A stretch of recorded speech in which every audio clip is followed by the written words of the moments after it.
Bem-vindos à terceira parte de A Arte da Guerra, desta vez para pedirmos ao embaixador que nos diga o que é que, e alavancados num tema que há uns tempos atrás, há mais de uma semana, esteve em cima da mesa, perguntava-lhe, embaixador, afinal de contas, para que é que serve a CPLP?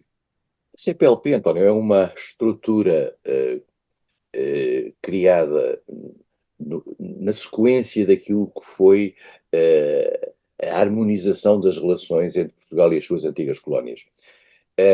A CPLP nasce, em primeiro lugar, de uma agregação dos 5 países africanos, onde tinha havido, que eram possessões portuguesas, como se dizia no tempo do Estado Novo, e esses países, 2 deles tiveram guerras civis complicadas que se prolongaram por muito tempo, Angola e Moçambique.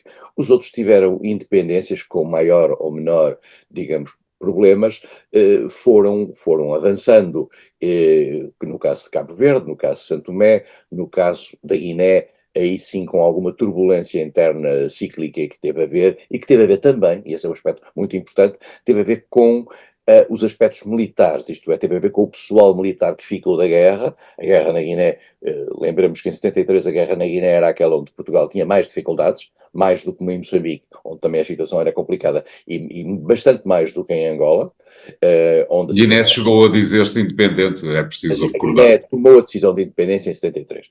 Os 5 países africanos agregaram-se durante muito tempo, eram os 5, e depois, a certa altura, Portugal...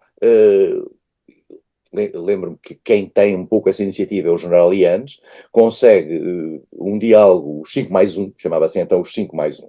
Esses 5 mais 1 transformam-se a certa altura, graças a uma iniciativa brasileira que infelizmente não teve uma evolução tão brasileira quanto se desejaria, juntar estes 6 países, 5 mais 1, com o Brasil, e criar uma comunidade dos países de língua oficial portuguesa. No sentido de países que têm, todos estão em situações diferentes, em áreas geográficas diferentes, têm esse aspecto que é o facto de terem pertencido à esfera colonial e falar em português. Esse grupo foi importante, numa certa altura, para o apoio à libertação de Timor. Internacionalmente, esse grupo teve uma maior coesão à volta da questão de Timor. E Timor é o 8º país que entra para esse grupo. Os 5 originais, o Portugal, o Brasil e Timor. E a CPLP é uma organização que tem uma característica, digamos, atípica relativamente às comunidades internacionais, tipo comunidade britânica ou comunidade francesa. No seu centro não está o principal país. E o principal país da CPLP é o Brasil. E o Brasil nunca levou a CPLP, digamos, a peito, nunca a transformou num instrumento da sua política externa. E mais do que isso, eu acho que viveu sempre mal, e digo isto com a autoridade de quem foi embaixador de Portugal no Brasil, viveu sempre mal com a centralidade da CPLP em Portugal. Disse, mas é normal que tenha em Portugal, é a língua, é o país colonial. É verdade, mas a lógica destas grandes comunidades é basearem-se no grande país. A própria relação da Espanha com o seu mundo hispânico na América Latina, é a Espanha que é um grande país. Nós temos agora este episódio um bocadinho caricato da relação com a Argentina em função das decisões, das declarações do presidente argentino e de uma suspensão de relações, mas que não vai ao corte de relações, tenho a certeza absoluta. Mas, portanto, a comunidade francesa tem a França no seu centro, a comunidade britânica, a Commonwealth, tinha no seu centro o Reino Unido, não tem os Estados Unidos, por exemplo, que era uma antiga colónia, lá dentro. Portanto, não é por acaso que isso acontece. A Mas CPLP talvez a Índia pudesse ser a do líder da comunidade da Commonwealth, não é? Porque é o maior país. podia e tem, mas aí mantém-se de facto a preeminência britânica, que é uma grande potência, que é um membro permanente do Conselho de Segurança, que é um poder nuclear. A Índia também é um poder nuclear, digamos, discreto. Mas a CPLP tem a fragilidade também dos seus países, digamos, em termos relativos e em termos globais. O único país que tem uma projeção internacional é o Brasil, e uma potencial projeção como possível membro futuro do Conselho de Segurança. Portugal é membro da União Europeia, é verdade. Os outros países, Angola tem alguma força, nomeadamente regional, e um potencial de afirmação, quer à escala regional, quer à escala internacional. Os outros são países mais frágeis, Timor, Cabo Verde, Santo Tomé, mesmo Moçambique, Guiné, naturalmente, e portanto estamos aqui numa comunidade que tem crescido lentamente, a comunidade, estamos a falar de uma comunidade que nasce no final dos anos 90, tem-se mantido, tem várias fragilidades internas e, digamos, tem esse cimento que é a língua e algum sentimento de pertença a um mundo de expressão portuguesa.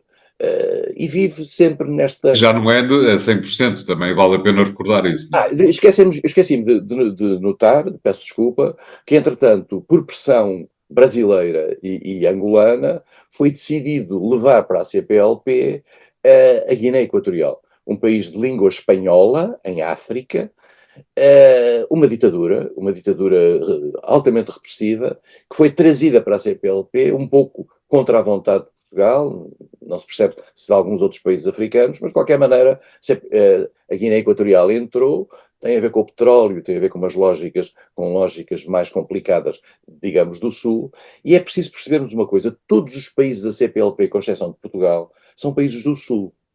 Quando se fala no Sul global, que não é tão global como isso, como temos aqui dito, nós percebemos que estes países são todos países do Sul, e a circunstância de serem países do Sul introduz-lhes e dá-lhes uma lógica de funcionamento e de filosofia que no fundo se contrapõe à filosofia ocidental, que é, digamos, ali trazida por Portugal. Outra coisa que vale a pena também recordar, e que é uma idiosincrasia com algum interesse, diria eu, é o facto de, por exemplo, Moçambique se ter inscrito, digamos, na Commonwealth também. Isto é, o primado da língua também se perde um pouco no meio de tudo isto. E há uma relação próxima com outras comunidades, como a comunidade francesa por parte de Angola e por parte da Guiné. E, portanto, esses países jogam em vários tabuleiros, embora eu acho que privilegiem a CPLP naquilo que a CPLP. Porquê? Porque esses países, essas comunidades, dão algumas facilidades e algumas vantagens, nomeadamente no jogo internacional desses mesmos países. E, portanto, a CPLP é bastante liberal nesse aspecto. Liberal, eu vou interromper, pedindo desculpa por isso, e usar essa palavra liberal para lhe colocar a seguinte questão, embaixador. E, nomeadamente, porque tem a ver exatamente com este facto mais recente de vários países da CPLP terem concluído acordos de vária ordem com a Rússia. A pergunta é: cada país da CPLP corre por conta própria, muitas vezes para sentidos completamente contrários àqueles que outros países da CPLP têm como estratégicos. A pergunta é: vale a pena manter a CPLP como uma estrutura viva? Vale a pena, na minha opinião, vale a pena. A CPLP tem vantagens e tem vantagens no processo de diálogo internacional dos vários países. E nós na CPLP temos que ter uma regra. É pensar que não somos, eu utilizei a expressão outro dia, não somos o pastor do rebanho. E, portanto, a CPLP é constituída por países livres, soberanos, que tomam as suas decisões. Quando Portugal entrou para a cooperação militar estruturada dentro da Europa, não pediu autorização a Santo Tomé e Príncipe. A circunstância de nós podermos ter, nesta fase, uma relação complexa com a Rússia, nós, Portugal, não significa necessariamente que possamos exigir a países, mesmo a países amigos, que tenham essa mesma relação tensa com a Rússia. Há países que não têm essa relação tensa com a Rússia e há países que consideram útil ter, para os seus interesses nacionais, ter uma relação especial com a Rússia. Podem pagar isso no plano internacional, em termos depois de vantagens, facilidades, relações, por exemplo, com os Estados Unidos, que são a tutela, digamos, do mundo ocidental. Mas correm por conta própria, são eles que decidem isso. E aquilo que se viu, uma espécie de reação quase escandalizada em Portugal relativamente ao facto de Moçambique se ligar com a Rússia. Moçambique tem todo o direito de se ligar com a Rússia, como tem direito de se ligar com o botão. É completamente indiferente, tem que ser completamente indiferente para nós, independentemente de podermos reagir no sentido de dizer não gostamos de ver isto, mas a soberania é a soberania. Os países da CPLP são países soberanos, autónomos, que têm as suas decisões internacionais autónomas. Encontram um ponto comum no quadro da CPLP. Ok, mas esse é o aspecto da sua ação externa que consideram poder ser comum com outros países que falam português. Agora, contra o resto das suas relações externas, podem ir para onde desaparecer. Claro, até porque propriamente não foi uma grande surpresa, não é? Desde fevereiro de 2022 que vários países da CPLP não acompanharam as reticências do Ocidente face à investida da Rússia na Ucrânia. António, mas mesmo em relação à China, por exemplo, Certo, eu me lembro que Portugal, eu ainda sou do tempo em que Portugal, em que Santo Tomé e Príncipe tinha relações privilegiadas com a República Popular da China. Depois passou a ter relações privilegiadas com Taiwan. Depois passou a ter relações privilegiadas com a República Popular da China, outra vez. E, portanto, Santo Tomé e Príncipe, num quadro internacional da maior importância, que é a sua relação com a China, andou entre a China e Taiwan, que são polos absolutamente diferentes, apenas por razões de natureza financeira.